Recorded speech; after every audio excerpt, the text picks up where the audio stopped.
Sore Om Riko, Sorry. ya ini ada curhatan menarik sih dari peserta, dari member ya. Jadi member ini itu dia case-nya itu suka utang, dikit-dikit utang. Alasannya bisa macam-macam, buat anaknya sekolah, anaknya ini gitu.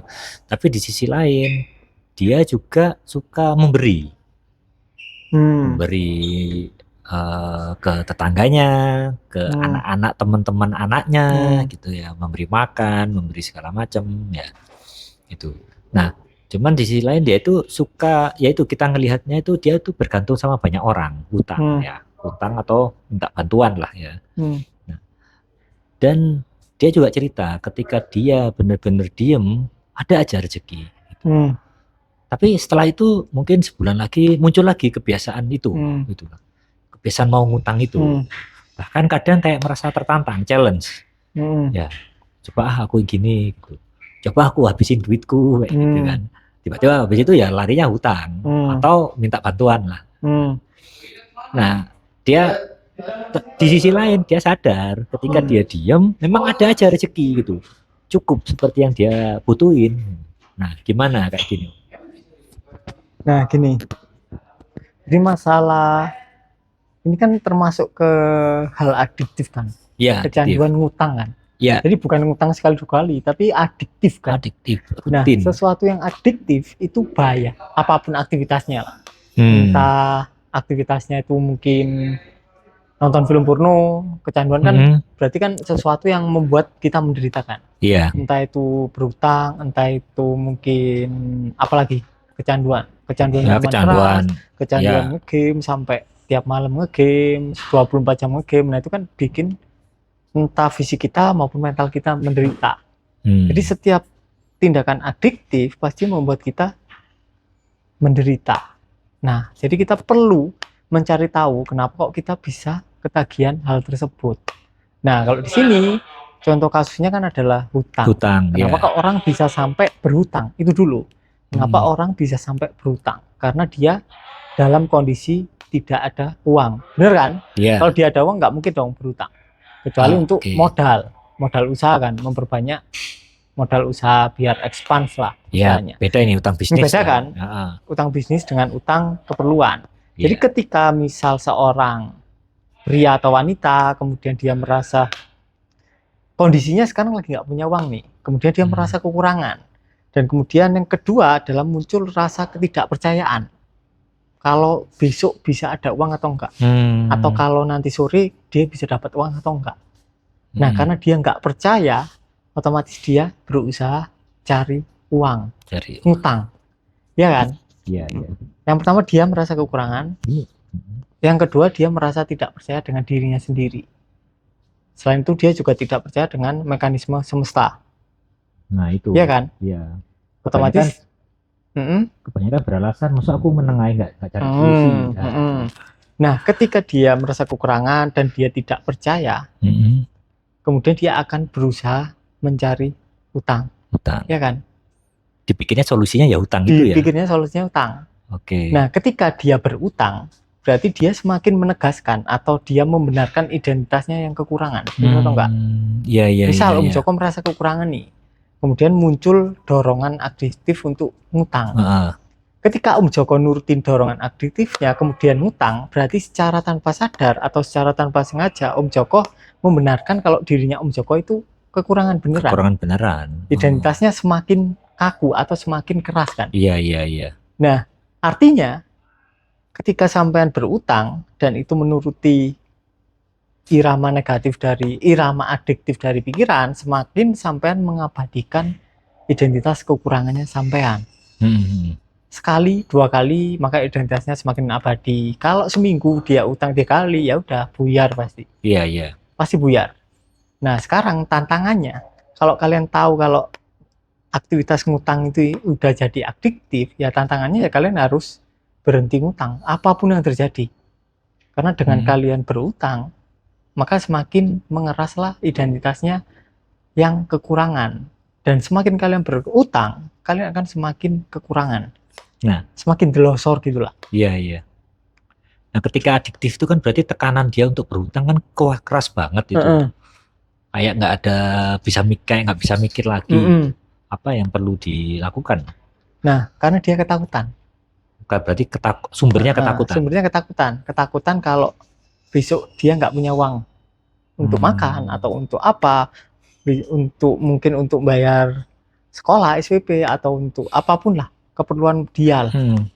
Intinya kalau misal ya ada pilihan ya, kondisinya misal Om Joko nggak punya uang sama sekali nih. Iya. Om Joko kondisinya punya anak nih 2, punya istri 1, nggak mungkin istri 2. Oh, bisa aja kan istri 2. Anggaplah istrinya 1, anaknya 2 kan. Kemudian nggak punya uang sama sekali nih. Terus muncul dorongan untuk ngutang. Iya. Lebih baik nggak ngutang. Lebih baik sampai nggak makan sehari 2 hari. It's okay. Jadi ya bertahan gitu. Ekstrimnya ya. Gitu. Ekstrimnya Iyalah. gitu ya. Ekstrimnya gitu. Ya kita harus bertahan dan memang kita harus secara sengaja itu kita harus menganggap identitas kekurangan ini nggak nyata. Kemudian akan baru geser. Kemudian biasanya di hari ketiga kita tiba-tiba dapat uang. Entah dari mana. Tapi kalau kita nurutin irama adiktif dari pikiran untuk utang, ya kita akan semakin terjerumus, semakin banyak utang, semakin nggak bisa ngasilin uang, semakin susah dapat uang, dan seterusnya. Dan ini kayak sebuah saya pernah tenggelam di lumpur hisap. Kayak gitu. Berusaha semakin ketarik. Sekali sampai terhisap itu susah untuk keluar. Semakin berusaha untuk keluar, semakin terhisap. Iya. Nah itu intinya adalah velcro dari utang-utangan ini sangat berbahaya. Sekali sampai ngutang, 2 kali ngutang, 3 kali ngutang, 10 kali ngutang, sampai tidak akan punya uang banyak setelah itu. Lebih baik sampai nggak makan. Iya. Lebih baik sampai nggak makan, beneran. Atau kalau mungkin kebutuhan untuk bayar listrik, lebih baik lampunya mati. It's okay lah, kalian mati seminggu, it's okay, nggak ada masalah. Benar. Tapi ketika kalian ngutang menuruti irama adiktif dari pikiran, berarti sampean semakin mengeras identitas kekurangannya. Sampean semakin memakai kostum kekurangannya itu, semakin menganggap diri sampean itu dan nggak ada jalan keluar. Nah, dan kadang banyak orang nggak merasa kekurangan. Ya, ketika dia berhutang tuh dia tuh nggak merasa bahwa dia itu sedang dalam kondisi samskara kekurangan. Yang dia pikir itu, aku harus dapat uang nih, solusinya gimana? Bahkan ketika mereka berhutang ke orang, aku harus bayar ini, dia kayak ngelempar masalah ke orang lain gitu kan ya. Jadi dia nggak menyadari rasa kekurangannya. Ya pelan-pelan, karena kan pikiran itu kan gitu kan. Kalau kita nggak terbiasa menyadari irama pikiran, aliran pikiran, itu kan kayak kita berdiri di pinggir jalan, mobilnya itu 100 km per jam. Kalian cobalah berdiri di depan jalan tol. Kalian kan tahu rasanya kayak gimana. Tapi ketika kalian sudah terbiasa, ya kelihatannya pelan pikirannya itu.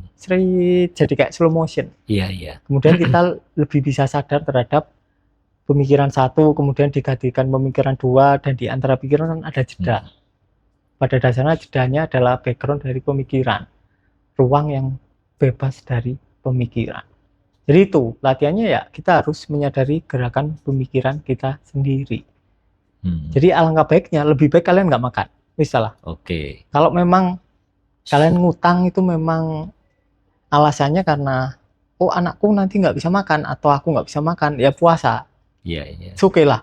Harus benar-benar dieksperimen ya. Harus benar-benar sampai eksperimen. Karena yang ada temanku waktu itu, kebetulan temen kuliah dulu, dia curhat, dia intinya itu adiktif ngutang, terus velcro gitu loh, terus berulang, ya solusinya tak suruh diem, meskipun kamu sekarang kondisi nggak ada uang, dan kebetulan aku ada uang, dan aku bisa minjemin kamu, lebih baik kamu tidak pinjam, lebih baik kamu nggak makan sehari 2 hari, nggak bakal mati. Kamu masih bisa minum, ya kan? Nah, setelah dia disadari, dia nggak pinjem lagi. Waktu dia nggak pinjem di hari pertama, itu ramai banget pikirannya. Udahlah, pinjemlah, pinjem paling cuma sekali. Ini kita pinjem yang ke-15, sekali lagi, nanti besoknya nggak lagi. Jangan percaya pikiran. Pikiran kalian pasti akan berkata seperti itu. Pinjem sekali ini aja, nanti besok-besok nggak akan pinjam lagi. No, jangan percaya itu. Sekali kalian menuruti irama pikiran, besok-besoknya kalian akan pinjam lagi.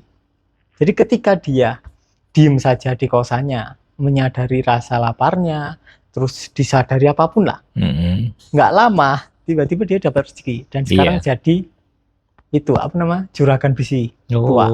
Mantap. Udah kaya dia, udah berlimpah lah, lumayan. Iya. Nah, hal yang sama juga perlu kalian lakukan.